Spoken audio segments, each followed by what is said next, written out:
हाथों को उठा, बोलो थैंक यू जीसस। आज तेरा वचन मेरी जिंदगी में 100 गुना फलों को लेके आए। अंधकार की शक्तियां इन वचनों को चुरा ना सके। आज जो कुछ मैं सुनूं, मैं फलों को लेके आऊं, ये फल बने रहें। उठाओ अपने हाथों को ऊंची आवाज में।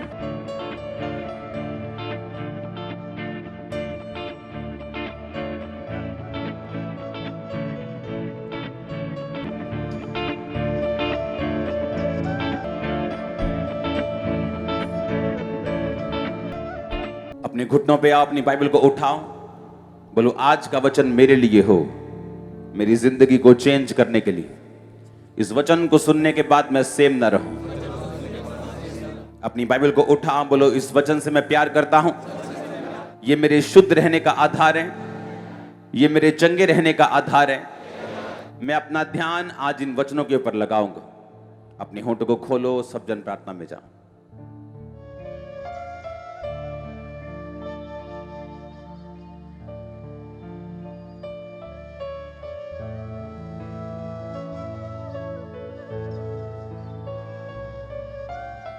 प्रभु यीशु मसीह के सामर्थी नाम में हम मांगते हैं। गिनती 18 उसकी 12 आयत को स्क्रीन के ऊपर देखेंगे।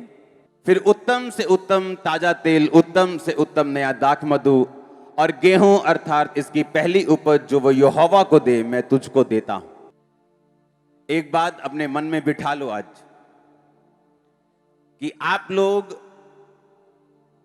जो बैप्टाइज हो चुके हैं, जो परमेश्वर के लहू में धुल चुके हैं, जो परमेश्वर के हो चुके हैं, परमेश्वर की इच्छा आप लोगों के लिए यह है कि वो आपको हर एक चीज बेस्ट देना चाहता है। एवरीथिंग, हर चीज मैं इस संसार की और आत्मिक भी और संसारिक भी जो आपसे संबंधित है, वो सब कुछ मैं उसकी बात कर रहा हूं। मन में बिठा के रखो, एवरीथिंग। वो आपका फाइनेंस हो, सेहत हो, लाइफ हो, फैमिली हो, स्पिरिचुअल लाइफ हो, वो मिनिस्ट्री हो, परमेश्वर की निगाहों में जो वो आपके लिए देखता है, वो आपको बेस्ट देना चाहता है, दी बेस्ट। उसने कहा पहले बेस्ट में से चुनो कि सबसे बेस्ट क्या है, उस बेस्ट में से भी बेस्ट मैं तुमको दूंगा। कि पंजाब के 22 जिलों की बेस्ट गेहूं चुनो, हां, फिर उन बेस्ट में से लेके आओ और उन बेस्ट में से मैं बेस्ट तुमको दूंगा। ये दिमाग में बिठा लो कि परमेश्वर जब अपने एक विश्वासी को देखता है, आज वो किस तरह से देखता है। वो आपको इसलिए इस निगाह से देखता है। परमेश्वर कहता है कि मैं तुमको राजा और याजक के रूप में देखता हूं। क्यों? जब प्रभु यीशु मसीह मुर्दों में से जी उठे, अब वो हमारा महायाजक और हम हारून की तरह, वो हमारा महायाजक और उसके बेटों की तरह जो वो याजक का काम करते थे, हम परमेश्वर के याजक हैं। वो कहता मैं तुमको राजा और याजक के रूप में देखता हूं। पुराने नियम में मैंने कहा था कि मैं राजा को बेस्ट तेल, बेस्ट गेहूं, बेस्ट ब्लेसिंग्स दूंगा, और आज याजक के रूप में वो आपको देखते हैं।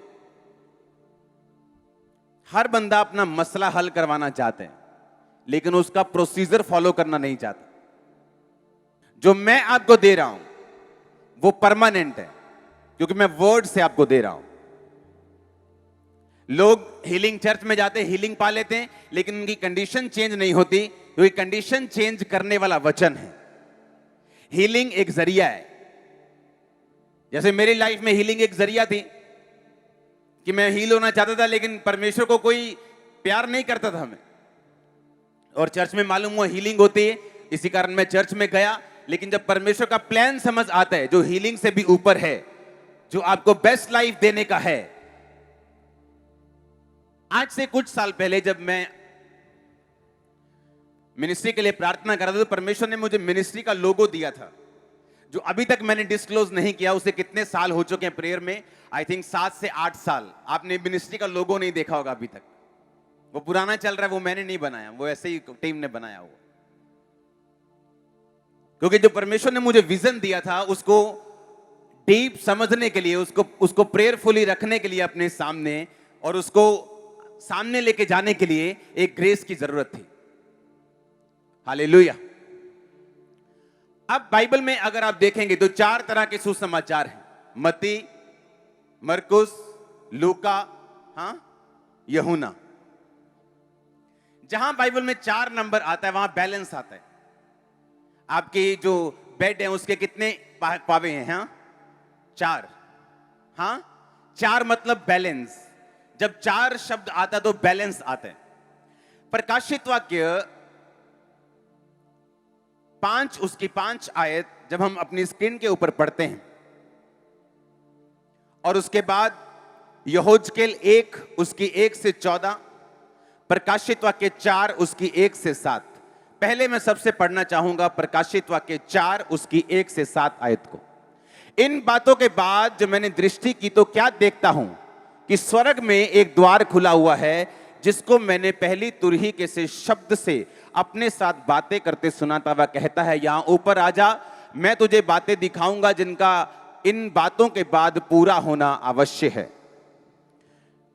तुरंत मैं आत्मा में आ गया और क्या देखता हूं कि एक सिंहासन स्वर्ग में रखा है, उस सिंहासन पर कोई बैठा है, जो कोई उस पर बैठा है वह यशब और माणिक्य सा दिखाई पड़ता है, और उस सिंहासन के चारों ओर मरकत सा एक मेघधनुष दिखाई देता है। उस सिंहासन के चारों ओर 24 सिंहासन हैं, और इन सिंहासनों पर 24 प्राचीन श्वेत वस्त्र यानी व्हाइट कपड़े पहने हुए बैठे हैं, उनके सिरों पर सोने के मुकुट हैं। उन सिंहासनों में से बिजलियां और गर्जन निकलते हैं, और सिंहासन के सामने आग के 7 दीपक जल रहे हैं, और वो परमेश्वर की 7 आत्माएं हैं। उस सिंहासन के सामने मानो बिलोर के समान कांच का सा समुद्र है। सिंहासन के बीच में सिंहासन के चारों ओर 4 प्राणी हैं, जिनके आगे पीछे आंखें ही आंखें हैं। पहला प्राणी सिंह के समान है, दूसरा प्राणी बछड़े के समान है, तीसरे प्राणी का मुंह मनुष्य का सा है, और चौथा प्राणी उड़ते हुए उकाब के समान है। अब हम पढ़ेंगे यहोजकेल 1 उसकी 1 से 14 आयत। यहां पर 3 नबी हैं बाइबल में जो बहुत बड़े गिने गए हैं, यशाया, यर्मिया और यहोजकेल। इन तीनों नबियों ने जो देखा है वो बहुत ही उत्तम है, जो परमेश्वर ने उनको दिखाया। इनको मेजर प्रॉफिट बाइबल के कहते हैं। ये तीसरे वर्ष के 4वें महीने में 5वें दिन मैं बंदियों के बीच कबार नदी के तट पर था। यह तब का टाइम है जब परमेश्वर ने अपना क्रोध इस्राएलियों पर किया, जब वो परमेश्वर के वचनों से हट गए और बंदी बना लिए गए। और उस समय स्वर्ग खुल गया और मैंने परमेश्वर के दर्शन पाए। और यहोयाकीन राजा की बंधुआई के 5वें वर्ष के 4थे महीने के 5वें दिन को कसदियों के देश में कबार नदी के तट पर यहोवा का वचन बूजी के पुत्र यहोजकेल याजक के पास पहुंचा, और यहोवा की शक्ति उस पर वहीं प्रकट हुई। जब मैं देखने लगा तो क्या देखता हूं कि उत्तर दिशा से बड़ी घटा लहराती हुई आग सहित बड़ी आंधी आ रही है, और घटा के चारों ओर प्रकाश और आग के बीचों बीच से झलकाया हुआ पीतल सा कुछ दिखाई देता है। और उसके बीच से 4 जीवधारियों के समान कुछ निकले। उनका रूप मनुष्य के समान था। उनमें से हर एक के 4-4 चेहरे और 4-4 पंख थे। उनके पांव सीधे थे और पांव के तलुए बछड़े के खुरों के से थे, और वह झलकाए हुए पीतल के समान चमकते थे। उन चारों के पंखों के नीचे मनुष्य के से हाथ थे, और उन चारों के मुंह और पंख इस प्रकार के थे। उनके पंख एक दूसरे से मिले हुए थे, और वो अपने आमने सामने सीधे ही चलते हुए मुड़ते नहीं थे। उनके सामने के मुखों का रूप मनुष्य का था। उनके चारों ओर की दाहिनी ओर के चेहरे शेर के थे, बाहिनी ओर के मुख बैल के से थे, और पीछे का मुख उकाब पंछी के जैसा था। सब बोलो आमीन। हमने एक दर्शन सुना यहोजकेल का, जहां वो ये कह रहा है कि मैं जब बंदियों के बीच में था तो यहोवा की शक्ति मुझ पर प्रकट हुई, और नदी के किनारे मैंने देखा उत्तर दिशा से एक बहुत बड़ी घटा आ रही है, और मैंने एक स्वर्गदूतों को देखा, और उन दूतों के 4 चेहरे थे। पहला चेहरा शेर के समान था, बैल के समान था, एक मनुष्य के जैसा था, और एक उड़ता हुआ उकाब पंछी। यही दर्शन इसने देखा, और यही दर्शन प्रकाशित वाक्य में यूहन्ना परमेश्वर के चेले ने देखा। जब परमेश्वर ने उसको खुद दर्शन दिखाया तो यूहन्ना ने देखा और सेम यही चीज जो थी वो अलग अलग बाइबल में और भी पदों में है, और यही चीज यहोजकेल ने देखी। बाइबल में जब भी हम ऐसा कोई भी दर्शन देखते हैं, जिस तरह मैंने आपको बताया था कि ऐसे दूत जब उनको परमेश्वर के दास ने देखा तो उन दूतों ने अपने पंखों से अपने चेहरों को ढका हुआ था और 2 पंखों से अपने पैरों को ढका हुआ था। और मैंने आपको बताया था इनका मतलब प्रोफेटिकली ये है कि वो दूत ये नहीं चाहते थे कि उनके चेहरे को देखकर उनकी तुलना परमेश्वर से की जाए। वो हम्बल रहना चाहते थे और नहीं चाहते थे कि उनकी जो परमेश्वर की महिमा है कोई उनके साथ परमेश्वर को कंपेयर करे और परमेश्वर की महिमा है जो घटे, वो नहीं चाहते थे। इसलिए उन्होंने अपने चेहरे को अपने पंखों से ढका हुआ था। पांव को ढकने का मतलब था अपनी चाल को शुद्ध करना, अपने जीवन में अपने परमेश्वर के साथ जो चाल चलन है आपका उसको एक्यूरेटली लेके चलना। यहां पर जब 4 चेहरों का जिक्र आता है, हम क्या देखते हैं कि 4 सुसमाचार हैं, 4 तरह के सुसमाचार, जिसमें से एक शेर के समान है, अगर आप देखें, एक बैल के समान है, एक मनुष्य के समान है, और एक उकाब, उड़ता हुआ उकाब पंछी के समान है। अगर हम इन चारों चीजों को देखें तो ये परमेश्वर का एक मैसेज है। एक भी चीज बाइबल में ऐसी नहीं है जो परमेश्वर ने की हो और उसमें आपको सिखाने के लिए एक भी मैसेज ना हो। जब प्रभु यीशु मसीह ने उस लड़के को चंगा किया, 38 साल के रोगी को चंगा किया और कहा अब फिर से पाप मत करना, ऐसा ना हो इससे भारी मुसीबत तुझ पे आन पड़े।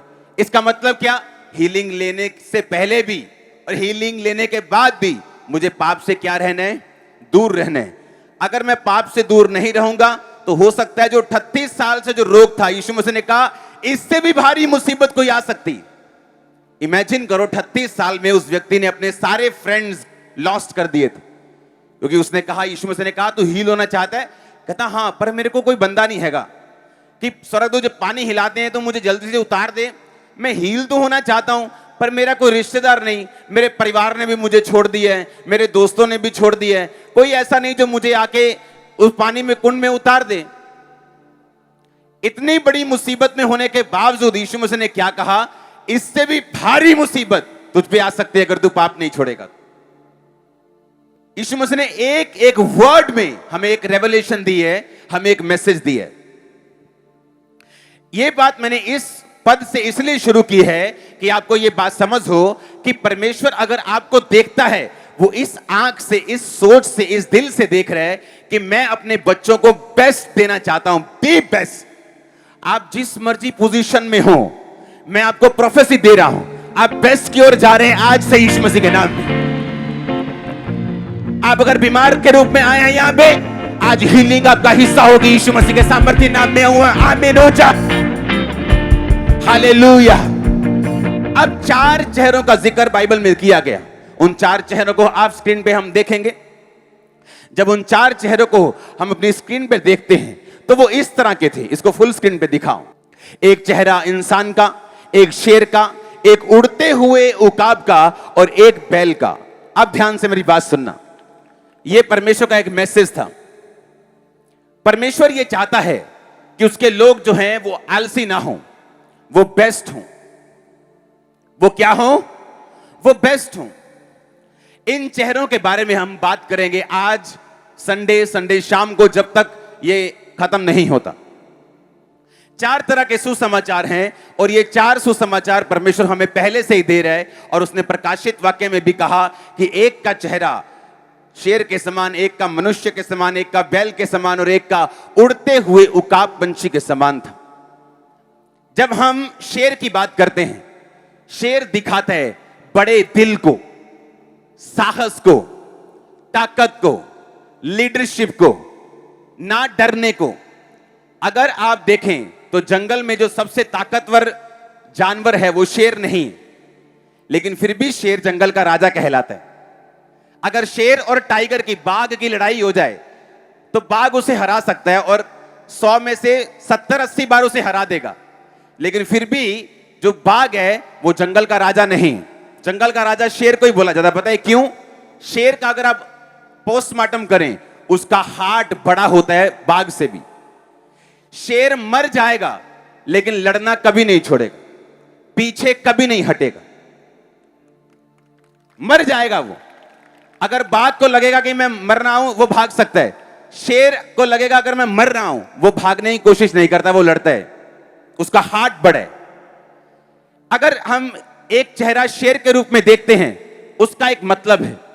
दूसरा चेहरा उसने कहा कि वो चेहरा एक ऑक्स के, एक बैल के समान था। जब हम बाइबल में हम ऑक्स को देखेंगे, हम मेहनत को देखेंगे।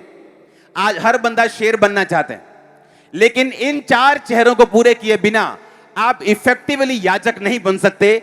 और अगर आप असरदार याजक नहीं हैं, मैं आपको फिर बताना चाहता हूं, ये चर्च, मैं ये बात आपको 16 साल से बता रहा हूं, 15 साल से जैसे मैं प्रीच कर रहा हूं कि मैं विश्वासियों की चर्च नहीं चाहता हूं।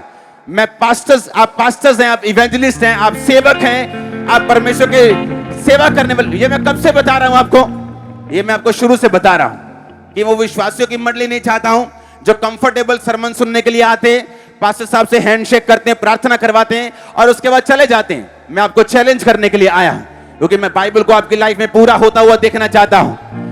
मैं वो लोग नहीं देखना चाहता जो हीलिंग के लिए बैक करते रहे, जो प्यार के लिए भीख मांगते रहे, जो हमेशा डाउन लाइफ जीते रहे। मैं आपको बेस्ट लाइफ देने के लिए जितना हो सके आपको वचन की उतनी गहराई में लेके जाऊंगा। और मैं आपकी लाइफ के ऊपर कमांड करता हूं, जिंदगी आज से सेम नहीं है यीशु मसीह के नाम में। Hallelujah, hallelujah. दूसरा चेहरा ऑक्स के समान है, बैल के समान। बैल काम को दर्शाता है, बैल सख्त काम को दर्शाता है, बैल मेहनत को दर्शाता है। जब आप बैल को देखते हैं, आप जानते हैं परमेश्वर शुरू से इन चेहरों की रेवलेशन देता आया। शायद इसीलिए जब शायद हारून को भी ऐसी रेवलेशन मिली हो और इस्राएलियों ने कहा कि हमें तो बछड़ा बना के दे, हम उसकी पूजा करेंगे, तो पौलुस ने कुलस्सियों 2 उसकी 18 में हमें एक वार्निंग भी दी है। वो वार्निंग क्या है?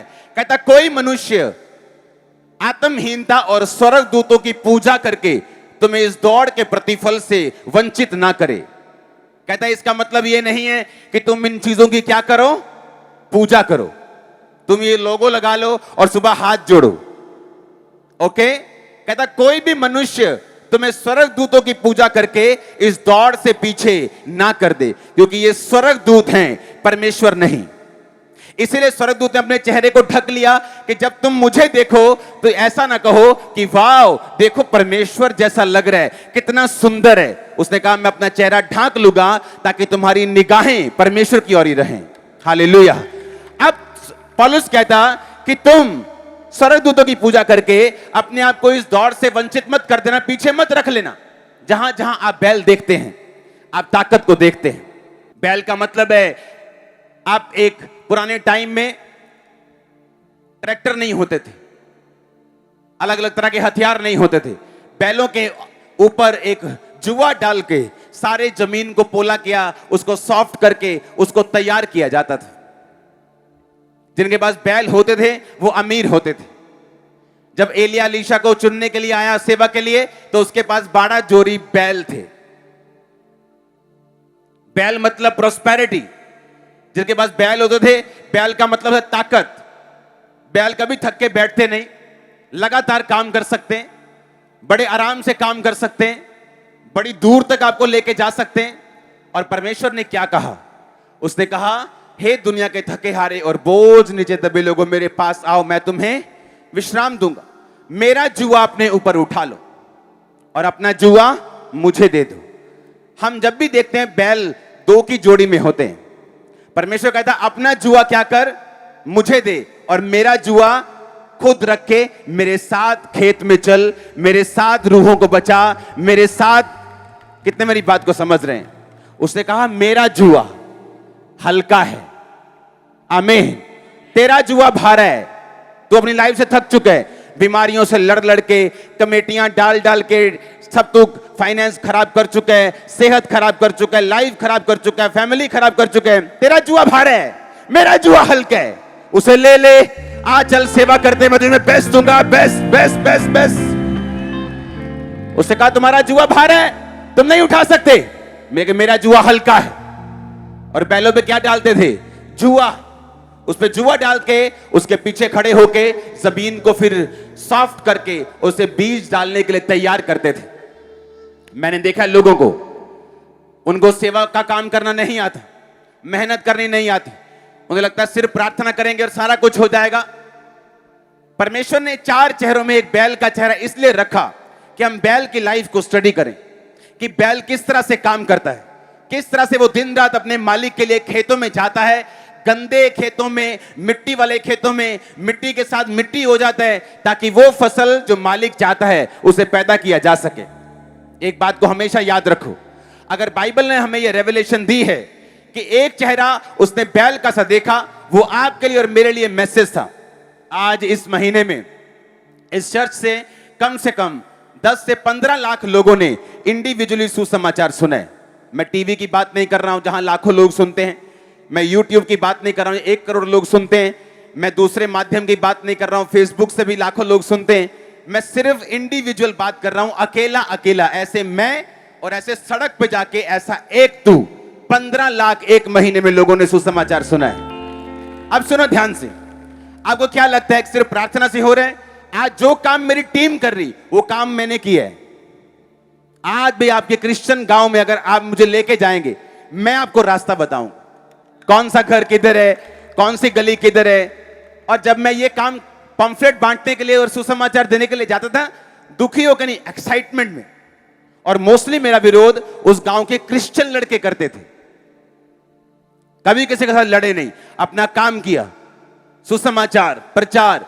और आज जो मैंने बोया था मैं लाखों की गिनती में काट रहा हूं। अगर हम मेहनत नहीं करेंगे, अगर हम बैल के समान नहीं होंगे, तो बाइबल का एक वचन मैं आपको पढ़ाना चाहता हूं। नीति वचन 14 उसकी 4 आयत को पढ़ेंगे। लिखा, जहां बैल नहीं वहां गौशाला स्वच्छ तो रहती है, पर बैल के बल से अनाज की बढ़ती होती है। जहां बैल नहीं है, कहता गौशाला स्वस्थ और स्वच्छ रहती है। कुछ करना ही नहीं तो विरोध तो होना ही नहीं, कुछ करेंगे तो पंगा बढ़ेगा। हां, कुछ करना ही नहीं तो खर्च होना ही नहीं, कुछ करना ही नहीं तो बसें भी नहीं चाहिए, कुछ करना ही नहीं तो विरोध भी नहीं होगा। स्वच्छ लाइफ जिएंगे। ना ना ना ना ना, साडे कैरियर ਨੂੰ कुछ ना हो जाए, ना ना ना हमारे फाइनेंस को कुछ गड़बड़ ना हो जाए, हाँ ना ना ना पीछे पड़ जाएंगे ये लोग यीशु मसीह का नाम लिया, ना ना ना मेरे बिजनेस को कुछ नहीं होना चाहिए। चुप चुप करके काम करते हैं। वचन कहता जहां बैल नहीं है, सब कुछ स्वच्छ तो है, सब कुछ साफ तो है, पर बैल के बल से अनाज की बढ़ती होती है। अनाज का मतलब रूहें, अनाज का मतलब जो सोल्स बचने वाली रहती हैं, उनकी बढ़ती अगर करनी है तो तुमको बैल की तरह काम करना पड़ेगा। बाइबल कहती है तुमको शेर की तरह भी काम करना पड़ेगा, तुमको दलेरी दिखानी पड़ेगी, तुमको डर अपना निकालना पड़ेगा, एक कदम तुम्हें बढ़ाना पड़ेगा। ऐसा नहीं है कि जब गोलियत को दाऊद मारने के लिए गया तो दाऊद निडर था, वो बेडर था, ऐसा नहीं था। अपने डर के बावजूद वो गोलियत को पीछे बढ़ के नहीं, बल्कि उसने आगे फॉरवर्ड होके मारा था और वो उसके माथे पे लगा था। शेर का मतलब आपको निडर होके चलना है। शेर का मतलब आपको बड़ा दिल होके, बड़ा दिल रख के आप क्रिश्चियनिटी में सेवा कर सकते हैं, बड़ा दिल करके। ऐसे क्वेश्चन आएंगे आपकी लाइफ में, आप उसे सेवा को छोड़ देंगे बड़े आराम से, क्योंकि उन क्वेश्चंस का आपके पास जवाब नहीं होगा जब तक शेर की तरह बड़ा दिल नहीं होगा।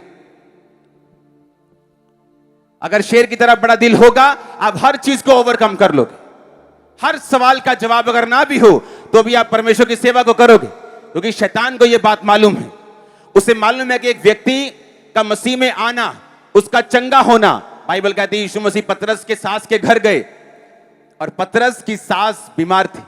यीशु मसीह ने उसे टच किया, वो खड़ी हो गई और लिखा जैसे ही वो खड़ी हुई वो परमेश्वर की सेवा टहल करने लगी। इसका मतलब वो आपको हील करता है अपनी सेवा करने के लिए। उसने जक्कई को माफ किया अपने पीछे चलने के लिए।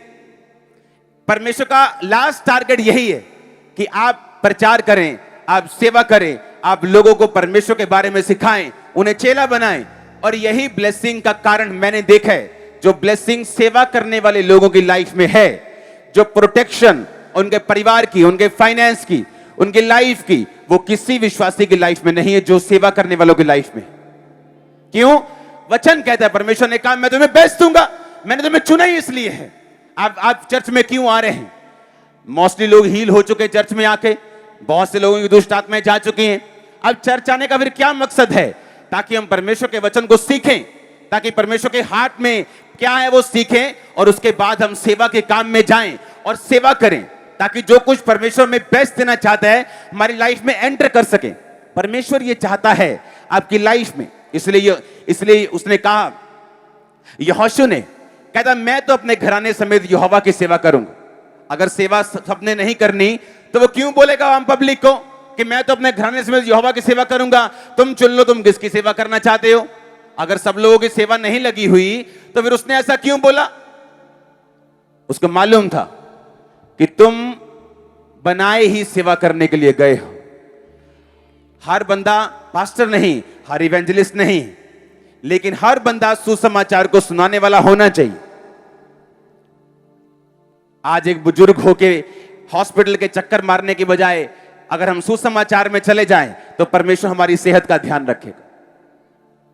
हमें लगता है हम तो ओल्ड हो गए, हम तो बूढ़े हो गए। क्या बूढ़े होके हम खाना खाना छोड़ देते हैं? क्या टीवी देखना छोड़ देते हैं? क्या घूमना फिरना छोड़ देते हैं? क्या शादियां अटेंड करना छोड़ देते हैं? सब कुछ तो करते हैं, पर सुसमाचार का प्रचार नहीं करते। और इसीलिए इस चीज को शैतान टारगेट बना के आपकी सेहत को, लाइफ को टारगेट करता है, और हम कुछ नहीं कर पाते। क्यों? क्योंकि वचन टूटा। परमेश्वर ने कहा, मैं तुम्हें बेस्ट देना चाहता हूं, लेकिन तुम मेरे याजक होंगे तो मैं तुम्हें बेस्ट दूंगा। हालेलुया। उसने कहा वो शेर का चेहरा बड़े दिल को दर्शाता है, बड़े हार्ट को, लीडरशिप को। शेर अपने झुंड को लीड करता है, अपने झुंड का अगवा बनने रहने के लिए वो फाइट करते हैं, मौत तक भी फाइट करते हैं। इंसान के चेहरे का मतलब है ह्यूमन, एक चेहरा ऐसा जो ह्यूमैनिटी को दर्शाता है, जो आपके इंसानी रूप को दर्शाता है, जहां आप लोगों के दुख में शामिल हो सकते हैं, उनके सुख में शामिल हो सकते हैं, उनसे ह्यूमनली बात कर सकते हैं, आप एक दूसरे के लाइफ में सेवा कर सकते हैं, आप अनाथों की सेवा कर सकते हैं, आप विधवाओं की सेवा कर सकते हैं। उस ह्यूमन चेहरे का, उस इंसान के चेहरे का मतलब यह है। लेकिन आज हम फोकस करेंगे बैल के चेहरे के ऊपर और शेर के चेहरे के ऊपर, कि परमेश्वर ने क्यों कहा कि मैं तुम्हें बेस्ट दूंगा, क्योंकि तुम मेरे याजक हो। मैं तुम्हें उत्तम से उत्तम दूंगा क्योंकि तुम मेरे याजक हो। मैं लोगों में से उसे लेकर तुम्हें दूंगा। इसका मतलब मैं कोई भी हूं, परमेश्वर का टारगेट यही है कि मैं उसका सुसमाचार प्रचार करूं। हालेलुया। एक भी जन चर्च का बंदा, एक भी बंदा ऐसा नहीं होना चाहिए जो इवेंजलिस्ट टीम का हिस्सा ना हो। एक भी, हर बंदा होना चाहिए। एक भी जन ऐसा नहीं होना चाहिए जो सेवा ना करता हो। एक भी जन ऐसा नहीं होना चाहिए जो सुसमाचार का काम ना करता हो। आप बुजुर्ग हैं, जाइए अपने रिश्तेदारों के पास, जाइए अपने दोस्तों के पास। आप हाई सोसाइटी में कहीं रहते हैं, आप चाहते हैं कि मैं बस में ना जाऊं, तो वहां जाइए जहां आपको कंफर्टेबल लगता है, लेकिन जाइए जरूर। हालेलुया। क्योंकि यही ब्लेसिंग का एकमात्र रास्ता है, और ये ब्लेसिंग फिर परमानेंट बनी रहेगी, जनरेशन से जनरेशन तक जाएगी। आमीन ऊंचा चाहिए। हालेलुया। अपने पड़ोसी को बोलो उत्तम, बोलो बेस्ट। बेस्ट से बेस्ट परमेश्वर तुझे देगा। आमीन।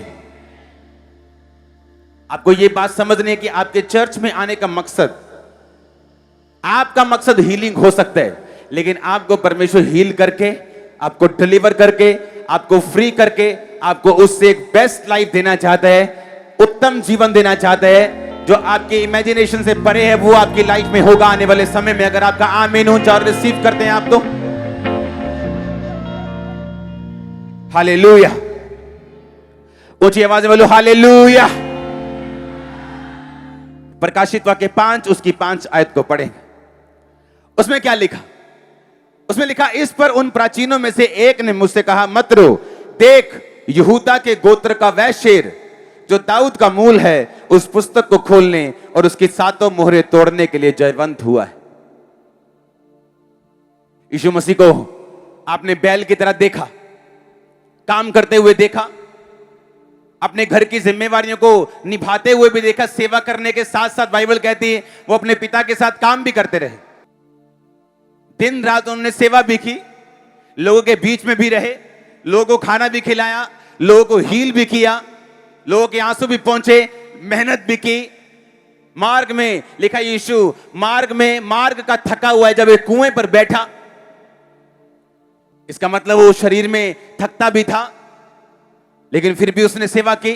बाइबल कहती क्रूस के ऊपर जब वो एक एक उसका कतरा बह चुका था और हार्ट फटने पर था, 7 का डाकू बोला, परमेश्वर जब तू स्वर्ग में जाए मुझे याद करना। यीशु मसीह ने पूरी ब्लड की ताकत इकट्ठी करके कहा, आज शाम तो मेरे साथ स्वर्ग में होगा। एक बैल की तरह काम किया। आमीन। बैल मर जाता अपने स्वामी के पास, काम को मना नहीं करता। उसने एक बैल की तरह भी काम किया, लेकिन बाइबल कहती वो यहूदा के शेर की तरह जी उठकर, और प्रकाशित वाक्य में लिखा यहूदा के गोत्र का वो शेर यीशु मसीह जो जी उठा है, वही उस पुस्तक को खोलेगा और जयवंत हुआ है जो।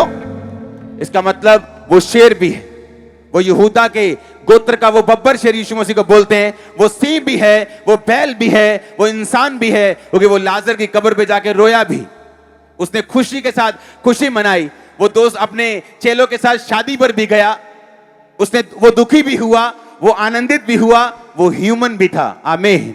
वो एक इंसान भी था।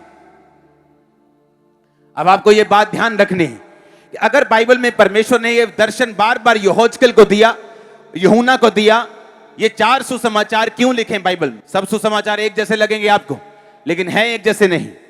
ये 4 चेहरे, 4 मतलब बैलेंस। आज तक आपका जो बेड है उसके 4 ही हिस्से होते हैं, 4 पाए होते हैं।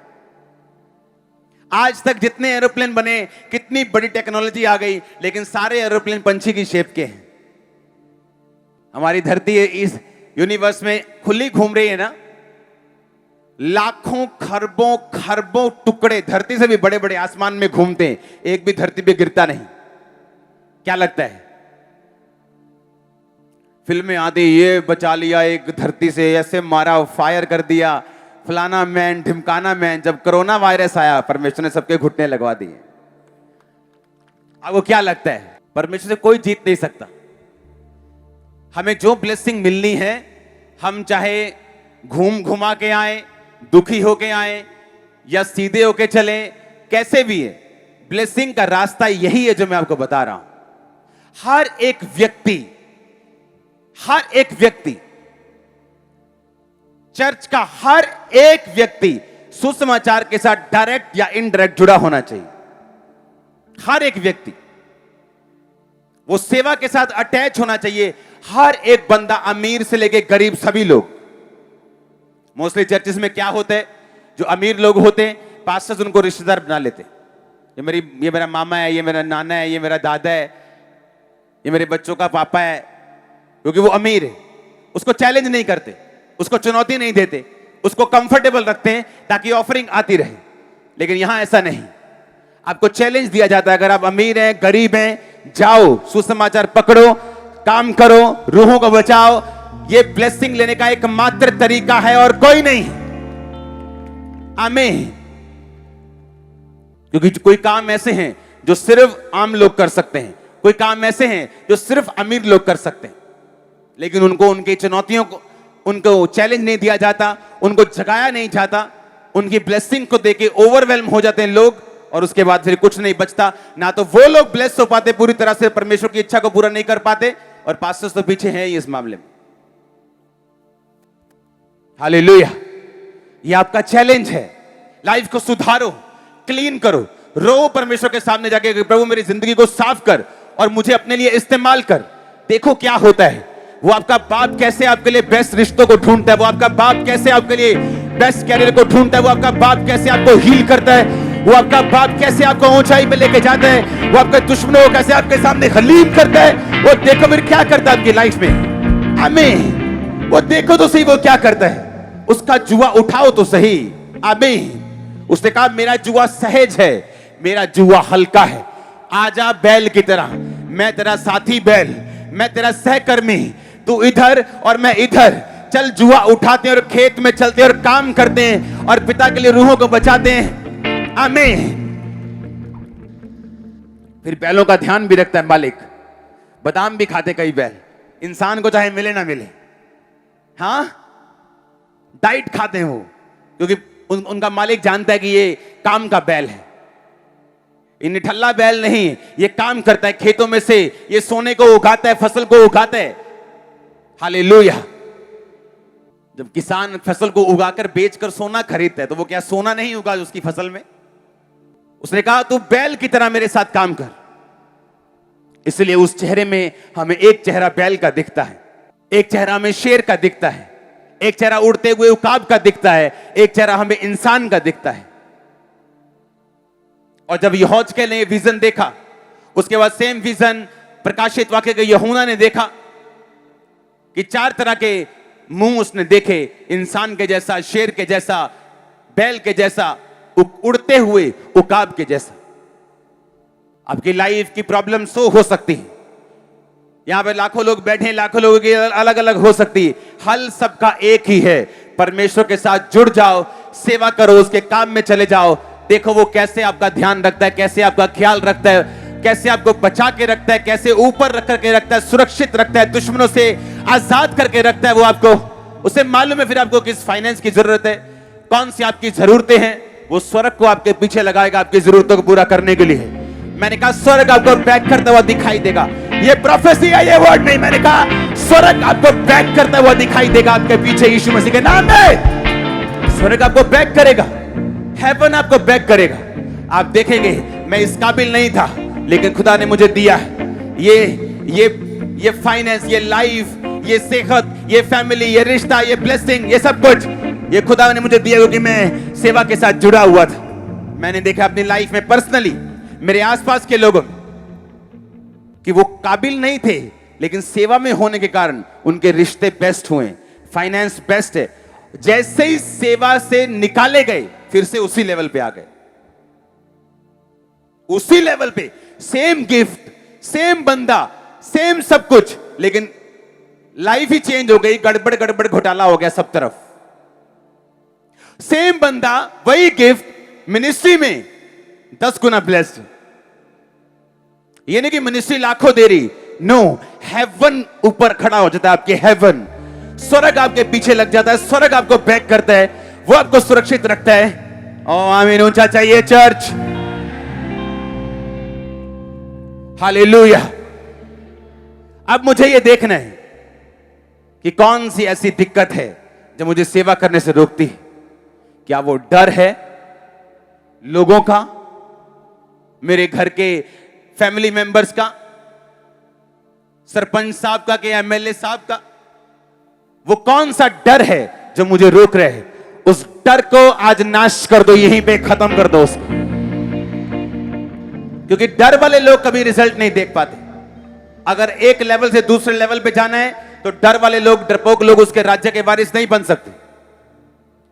और कभी भी परमेश्वर डर को निकालता नहीं, आपको डर के बावजूद अगला कदम उठाना पड़ता है। डर कहां जाएगा आप देखोगे। वो आपको फियरलेस करते हैं डे बाय डे। बाइबल कहती है जब दाऊद ने गोलियत को देखा तो उसने कहा जिस परमेश्वर ने मुझे शेर और भालू से बचाया वो तुझसे भी बचा लेगा। जब शेर भालू उसके सामने आया होगा तो आसान नहीं रहा होगा उसके लिए, फर्स्ट एक्सपीरियंस। आप कैसे दलेर बनते हैं? परमेश्वर मुसीबत को अलाउ करता है, डर को अलाउ करता है आपकी लाइफ में एंटर करे। आप डर जाते हैं, आप प्रार्थना करते हैं, आप विश्वास के कदमों को उठाते हैं, आप उस डर से मुक्ति पाते हैं। उससे बड़ी कोई मुसीबत आती, आप उससे मुक्ति पाते हैं। आपको एक दिन आदत हो जाती है कि आपको डर लगता नहीं, क्योंकि आपको मालूम है कि अगर उन हजारों मुसीबतों से प्रभु मुझे आजाद करके यहां खड़ा कर सकता है तो आगे भी वो बचाएगा, वो मेरे साथ है। आमीन। वो बचाएगा कि नहीं बचाएगा? मैंने आपको एक बात बताई, जब आप परमेश्वर में चलते हैं आपको चील की तरह, उसमें एक मुंह चील का है, एक मुंह उकाब का है, उसकी तरह आपको फोकस रखना पड़ता है। ओके, आज मैं 3 चेहरों के बारे में थोड़ा थोड़ा बताऊंगा और बाकी संडे। आपको क्या रखना पड़ता है? फोकस। उकाब एक ऐसा पंछी है जो 1 किलोमीटर आसमान से भी पानी में चलती हुई मछली को देखकर उसको पकड़ सकते हैं। आप इधर खड़े रहेंगे ना, उधर पानी के ऊपर, आपको मालूम नहीं मछली 6 इंच नीचे है कि 12 इंच नीचे है, पता है कि नहीं? आपको मालूम नहीं होगा एग्जैक्ट कि मछली कितने गहराई में है। पानी में पता नहीं चलता, आपको इतना पता कि मछली है, उकाब को मालूम होता है। 1 किलोमीटर दूर से वो उड़ते हैं और सीधा पंजे से पकड़ के बकरी के बच्चे को या किसी को भी इसको शिकार बना के या कबूतर को या किसी भी चीज को उठा के वो लेके जाते हैं। मैं जब वहां पे कनाडा में था तो वहां एक वैली थी जहां सालमन मछलियां थी। तो वहां पे ऐसे जमीन वैसे सामने रहती हैं आपकी। अगर इंडिया में होता तो मछलियां हो तो कब की पेट में गई होती लोगों के। कणल्ला 2300 रुपए किलो मच्छी की करने चाल चाक तो सारी राती आने थे। हालेलुया। वहां ऐसे ही फिर रही थी ऐसे। और मैंने देखा दूर बिल्कुल जंगली एरिया, वहां तो जानवरों का इतना ध्यान रखते हैं, मतलब वहां ये बता रहे थे कि प्लीज जानवरों को हर्ट मत कीजिए, यहां पे भालू भी हैं। ये नहीं कह रहे अपना ध्यान रखो, कि अपना भाई उनका ध्यान रखो। मतलब हम जा रहे वहां पे, किसी ने भालू ने मछली खा के वहां छोड़ी हुई साइड पे, और ऊपर मैं देख रहा हूं एक चील बहुत बड़ा उकाब बैठा है। मैंने देखा वहां पे दूर से निगाह कर लेते, फोकस रखते हैं। मैंने आपको बहुत बार कहा है कि मेरी लाइफ में मुझे परमेश्वर ने यह बात शुरू से दी है। इस वचन को जानने से पहले भी नेचुरली तौर पे खुदावंद की आत्मा ने मुझे यह चीज दी है। मैंने अपना फोकस कभी नहीं छोड़ा। मुझे मालूम है चौथा फेज चील का है, जिसका मतलब है वो अपने फोकस को छोड़ता नहीं। दिक्कतें आए, मुश्किलें आए, आप जानते हैं मिनिस्ट्री की शुरुआत में से लेके अब तक कई लोग मर भी गए खिलाफत करते करते। मैंने आज तक एक भी वीडियो अपने खिलाफ बना हुआ कभी नहीं देखा, एक भी। अगर आप मुझसे कहेंगे ना आपके बारे में फलाना बंदा बोल रहा है, मुझे कोई आइडिया नहीं तुम क्या बात कर रहे हो, मुझे कोई आइडिया नहीं तुम क्या कह रहे हो, तुम किसकी बात कर रहे हो, तुम किस बंदे की बात कर रहे हो, मुझे कोई आइडिया नहीं। ऐसा क्यों? मुझे एक बात मालूम है, मुझे अपने टारगेट पर फोकस रखना है, और ये सारी चीजें आपके फोकस को हिलाने के लिए होती। मुझे इतना मालूम है 4 साल बाद मैसेज आया था, भाई वो बंदा से ना जड़ा वो, मैं कहा मुझे नहीं मालूम, मुझे ना तो बोलने का मालूम ना तो चढ़ने का मालूम। हाँ, ना तो बोलने से मैं दुखी हूं ना चढ़ने से सुखी हूं, मैं अपना काम कर रहा हूं। कारण यह है मोस्टली लोग इस जाल में फंस जाते हैं। जब मुझे मालूम है मुझे एक फोकस रखना है और मुझे अपने फोकस से हिलना नहीं, मुझे अपनी स्पिरिट का ध्यान रखना है, मुझे उकाब की तरह काम करना है, फिर आप अपनी लाइफ में एक बड़ा रिजल्ट देखते हैं। और यह रिजल्ट ह्यूमनली पॉसिबल नहीं, यह रिजल्ट ह्यूमनली पॉसिबल नहीं है। हालेलुया। एक गोरे पास्टर को मैं देख रहा था प्रीच करते कि अगर आपको चर्च में 100 मेंबर को बढ़ाना है तो कम से कम आपको संडे स्कूल के लिए 10 स्टाफ और चाहिए, 15 स्टाफ उसके लिए चाहिए। मैंने कहा यहां तो फिर कुछ नहीं होगा, फिर यहां अगर मुझे इतना स्टाफ है। मैंने कहा यहां चर्च मार्च में 1 लाख होती है, जून में 2 लाख होती है, अब पिछले 2 महीने में डबल हुए हम। हाँ, क्या करेंगे? सुनो मेरी बात, जब परमेश्वर आपको टारगेट देता है और वो आपको वचन की गहराई देता है और ग्रेस देता है, आपका रिजल्ट टोटल लोगों से अलग होता है। वो आपको सिखाता है आपको फोकस रख के अपना काम करने। मैंने लोगों को देखा है सेवा में कोई दिक्कत आई भाग गए। नहीं, वहां दिक्कत थी जब तुम अपना काम कर रहे होंगे, अपनी जॉब कर रहे होंगे, क्या वहां दिक्कत नहीं आएगी? क्या तुम्हारे परिवार में दिक्कत नहीं आती? तो वो तो तुम छोड़ते नहीं। सेवा है, अगर लोगों के बीच में तो दिक्कत भी होगी। अगर तुम ऑक्स की तरह हो तो पैर गंदे भी होंगे, मेहनत भी लगेगी, थकावट वाला काम भी होगा, लेकिन रिजल्ट पक्का आएगा। मैं आपकी लाइफ में फसलों को लहराता हुआ देख रहा हूं रिजल्ट के रूप में। मैं आपकी लाइफ में मैंने कहा फसलों को लहराते हुए रिजल्ट के रूप में देख रहा हूं। मैंने चाहिए आशीष तुम्हारी ये चर्च। हालेलुया। मैं आपको इनकरेज करना चाहता हूं, अपना जुआ उठा लो, परमेश्वर को दे दो, उसका जुआ उठा लो और काम करो। आमीन। आपका जुआ भारी है, नहीं उठा सकते तुम अकेले अपने परिवार का जुआ नहीं उठा सकते, अपना भार नहीं उठा सकते। तुम पैसा खर्च सकते हो अपनी बीमारी के लिए, लेकिन हीलिंग नहीं खरीद सकते। तुम दवाई को ब्राइब नहीं कर सकते, उसको तुम रिश्वत नहीं दे सकते दवाई को कि वो तुम्हारी बॉडी में जाके काम करे। ये परमेश्वर का काम है। तुम मशहूर हो सकते हो, लेकिन डिप्रेशन की स्पिरिट से आजाद नहीं हो सकते उस पैसे से। इंस्टाग्राम पर बहुत सारे फॉलोअर खरीद सकते हो, लोगों को अपने पीछे लगा सकते हो, लेकिन दिल का चैन, वो वैक्यूम जो परमेश्वर ने इंसान के दिल में पैदा किया है, वो खालीपन जिसे परमेश्वर की आत्मा और उसके वचन के अलावा कोई नहीं भर सकता, तुम उसका कुछ नहीं कर सकते। तुम्हें परमेश्वर की जरूरत है। जितनी 2017 में थी, 2022 में उससे ज्यादा है। जितनी 2022 में, 26 में उससे भी ज्यादा होगी। दिन बुरे हैं, मैं आपको बता रहा हूं, सालों से वो बुरे होते जाएंगे। राज्य पे राज्य लड़ाई करता जाएगा, कौम पर कौम चढ़ाई करती जाएगी, और बुरे दिन आते जाएंगे, लेकिन आप और चमकने वाले यीशु मसीह के नाम में। और यही हमारा काम है। उसने कहा तुम इस जगत में जलते हुए दीपकों के जैसे दिखाई देते हो। आमीन। अपनी कमर को बांध लो, तैयार हो जाओ खुदावंद की सेवा करने के लिए। एक ऐसी जर्नी जो आपके जनरेशन को सदा के लिए बदल के रख देगी, सदा के लिए आपको प्राउड मोमेंट्स देगी। तैयार हो जाओ उस जर्नी को जीने के लिए। तैयार हो जाओ उस जर्नी को जीने के लिए, उसकी ब्लेसिंग्स को लेने के लिए। आमीन। ऊंचा चाहिए और फायर आपके अंदर जा रही है। आमीन बोलते हुए यीशु मसीह के नाम में। Hallelujah, hallelujah, hallelujah. आमीन। आप परमेश्वर के द्वारा अभिषिक्त किए गए हैं।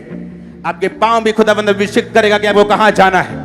वो धर्मी के रास्तों को सीधा करेगा, आपके रास्तों को वो सीधा करेगा, आपके परिवार के रास्तों को वो सीधा करेगा। राइट पोजीशंस के ऊपर वो आपको लेके जाएगा यीशु मसीह के नाम में। काश क्रिश्चियन लोगों को, कलीसिया को परमेश्वर के पूरे वचनों का मालूम, काश मालूम हो। आप जानते हैं बहुत से लोग दवाइयों का विरोध करते हैं। हाँ, उन्हें लगता है कि ये एक अगर चर्च सामर्थ्य है तो दवाइयों का विरोध होना चाहिए। बाइबल दवाइयों का विरोध नहीं करती, डॉक्टर्स का विरोध नहीं करती। जब फेवर आप पे आता है, आप बेस्ट डॉक्टर्स के पास भी पहुंच जाते हैं, आपको मालूम।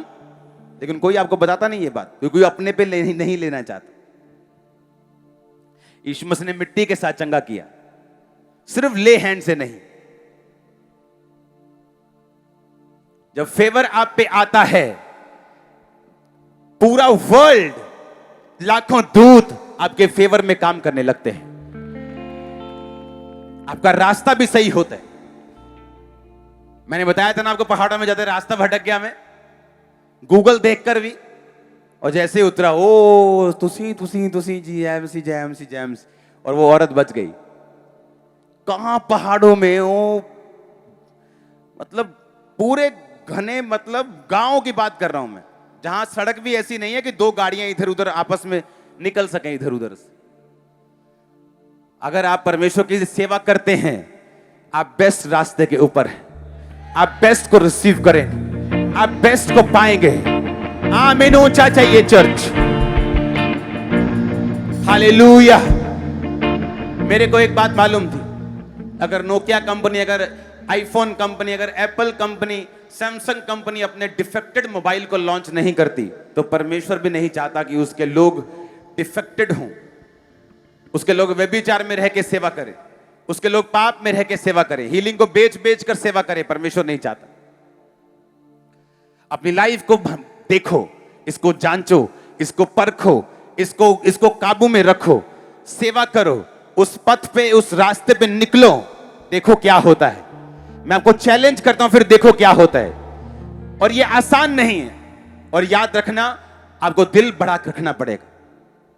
शेर की तरह जीवन मौत का सामना करना पड़ेगा। ऑक्स की तरह, बैल की तरह आपको मेहनत करनी पड़ेगी, जी तोड़ मेहनत करनी पड़ेगी। आपको चील की तरह फोकस रखना पड़ेगा। आपको इंसान की तरह, इंसानी हृदय, ह्यूमन हृदय, इंसानों में सेवा, वो भी करना पड़ेगा। हालेलुया। फिर लाइफ ऐसी होगी, लोग चाहेंगे आपके जैसी हो। मैं आपको इस लाइफ से ब्लेस्ड घोषित करता हूं। जो लोग इस वचनों पे यकीन करेंगे, उनकी लाइफ को ब्लेस्ड घोषित करता हूं। आमीन। आशीष तुम्हारी है। Hallelujah, hallelujah, hallelujah. आमीन, आमीन। आपकी चर्च, यहां जितने मेरे सन्स और डॉटर्स बैठे हैं, आप लोगों की चर्च एक एक जन सेवा में होना चाहिए। एक एक जन सेवकाई में एक्टिव होना चाहिए। नहीं तो क्या होगा? नहीं तो चर्च का पास्टर तो ब्लेस होगा, लेकिन कलीसिया संघर्ष करती रहेगी। आज पास्टर्स फाइनेंशियली संघर्ष कर रहे हैं, उनकी कलीसियाएं संघर्ष कर रही, क्योंकि ना तो वो खुद जी तोड़ मेहनत कर रहे हैं और सेवा कर रहे हैं, और ना तो उनकी कलीसिया कर रही। कलीसिया को कोई मतलब नहीं सुसमाचार कितना हुआ इस बार हम टीवी पे आए हैं कि नहीं आए, सुसमाचार फैला है कि नहीं फैला, काम हो रहा है कि नहीं हो रहा, उनको कोई मतलब नहीं। उनको मतलब है पास्टर मेरे माथे के ऊपर हाथ रखे, मुझे हील करे, मुझे वापस भेजे और मैं सुबह को अपने काम पे चली जाऊं। ये एक छोटे लेवल की लाइफ। दो ज्योतियां, एक चंद्रमा एक सूर्य, परमेश्वर ने दो ज्योतियों को बनाया। एक हल्का सच है, एक पूरा सच है। एक थोड़ी ज्योति, एक पूरी ज्योति। वो भी ठीक है, लाइफ विश्वासी की आप आ रहे हैं और जा रहे हैं, लेकिन एक सूर्य की तरह चमकना है। अगर तो मध्यम मध्यम रहना है तो वो लाइफ चुन लो, लेकिन अगर सूर्य की तरह चमकना है तो आपको एक हायर ट्रुथ में आपको जीना होगा, जो ये है कि हर व्यक्ति सुसमाचार का प्रचार करे, हर व्यक्ति परमेश्वर के बारे में बताए, हर व्यक्ति एक्टिवली सेवा करे। देखो फिर क्या होता है। आमीन आमीन। ऊंचाई आशीष तुम्हारी।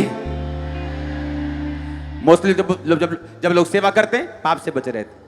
उनको मालूम है मैं सेवक हूं, मैं पाप करूंगा, लोगों के लिए ठोकर होगी, पाप से बचे रहते हैं, पैसे के लालच से बचे रहते हैं। अगर वो रियल सर्वेंट हैं तो, अगर वो फेक फूक हैं तो कोई मतलब नहीं, कहीं से भी आना है तो आने दो, लेकिन वो पाप से बचे रहते हैं। अगर आप सेवा में जाएंगे आप बचे रहेंगे। आप बोलेंगे नहीं मैंने नशे की गवाही दी थी, मैं अपनी गवाही को खराब नहीं करना चाहता, मैंने व्यभिचार की गवाही दी, मैं उसको खराब नहीं करना, मैं अपनी सेवा को खराब नहीं करूंगा। और आप उसको संभाल के रखेंगे, उसको बचा के रखेंगे, उसको कंटिन्यू करेंगे, और एक दिन रिजल्ट आपकी झोली में होगा। उसको शैतान चुरा नहीं पाएगा यीशु मसीह के नाम में। वो ब्लेसिंग परमानेंट होगी। आमीन। ऊंचाई आशीष तुम्हारी है। और ऐसे ही परमेश्वर चाहता आपकी लाइफ में जो ब्लेसिंग हो, जो आपकी लाइफ में फेवर हो, वो परमानेंट हो। लेकिन बीच में जब पाप आता है और शरीर आता है, हम सारा कुछ मिस कर देते हैं, गड़बड़ घोटाला हो जाता है। चलते चलते जनरेटर में आप पानी डाल देते हैं, फक फक फक फक ढक ढक ढक ढक हो रहा है, चल भी रहा है, बंद भी हो रहा है, खराब भी हो रहा है, सही भी हो रहा है, गर्मी आ भी रही है, नहीं भी आ रही, फिर ऐसी लाइफ हो जाती। वो कच्ची पक्की लाइफ जीने से यीशु मसीह ने बेकाया, तू ना तो ठंडा है ना तो गर्म है, तू गुनगुना है, मैं तुझे मुंह पर से उगलने पे हूं, या तो ठंडा हो जा काम नबेड़, और या तो गर्म हो जा। गर्म हो जाओ आज से, इन जीसस नेम। आमीन। ऊंचा। हमारे YouTube चैनल को सब्सक्राइब करें ताकि आप परमेश्वर के गहरे वेदों को जान सकें कि कैसे आप परमेश्वर में बढ़ सकते हैं, कैसे आप दुष्ट आत्माओं से, नशों से, बीमारियों से और वंशों के श्रापों से आजाद हो सकते हैं।